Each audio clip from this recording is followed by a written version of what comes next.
Eski.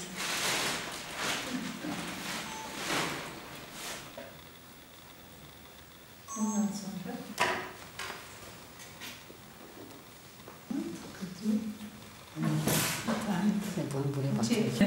yeni öğrendiği için lif modeli yapıyor.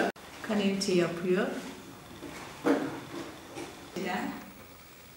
İş yapıyor. Yasemin öğrenci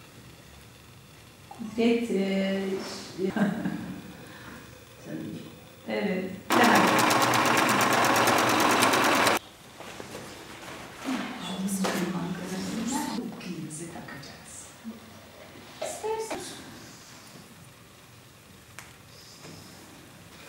Şimdi yapıp geçeceğiz.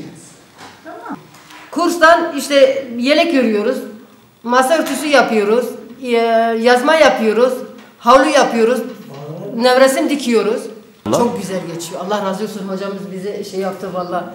Hep beraber oturuyoruz, sohbet ediyoruz. Her şey çok güzel oluyor valla. İşte ben de torunlarıma bir şeyler geçen yıl diktim, bu sene de yapıyorum. Kendime yelek yapıyorum.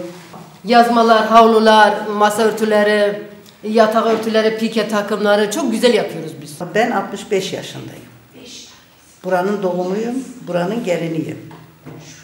Tabii ki çok zaman geçti bizde. Çok zaman geçirdik. İyi günlerimiz de oldu, kötü günlerimiz de oldu. Bu yaşa kadar geldik. Çocuk büyüttük, çocuk evlendirdik. Ondan sonra tarlalarda çalıştık. Artık her şeyi bitirdik, emekli olduk. Şimdi de bir ineğimiz var, besliyoruz. Başka ev işiyle uğraşıyorum.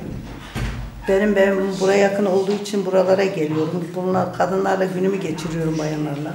Dikiş yapıyoruz, nakış yapıyoruz, örgü yapıyoruz. Ondan sonra çocuklarımıza, torunlarımıza ihtiyacı olan satabiliyor. Hocamızla zamanımızı geçiriyoruz. Battal Gazi Belediye Başkanı Bayram Taşkın'a teşekkür ederiz. Bizim bu köy burayı açtığı için, bu şeyi bize tanıdığı için. Ben 2 yıldır buradayım. Geçen yılda aynı bu yerde kurs açtım. Geçen yıl 14 tane öğrencim vardı. Bu yıl 13 tane öğrencim var. Birkaç kişi de şehire taşındığı için biraz eksiklik oldu. Burada nakış yapıyoruz, dikiş yapıyoruz. Genelde ne diyeyim, köylülerin neye ihtiyacı varsa, neyi öğrenciler öğrenmek istiyorlarsa onları yaptırıyorum. Çünkü genelde ellerinde nakış malzemeleri var, genelde iplikleri var. Onları değerlendirmek için ihtiyacımız ne varsa onları yapmaya çalışıyoruz.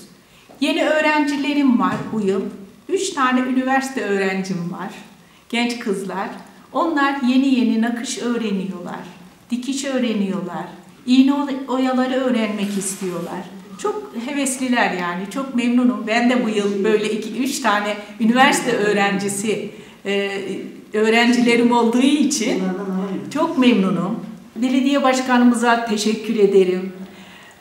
Bu yeri bana belediye olarak verdiğiniz için 2 yıldır veriyorsunuz. Çok memnunum. Çok teşekkür ederim. Bir tane de bu modeller. Telefonuma sürekli mesaj geliyor. Bir tane bu modeller. Beyaz yapalım. Gittik ya. Şimdi 2. sıramızı gidiyoruz. Telefonumuzu aç.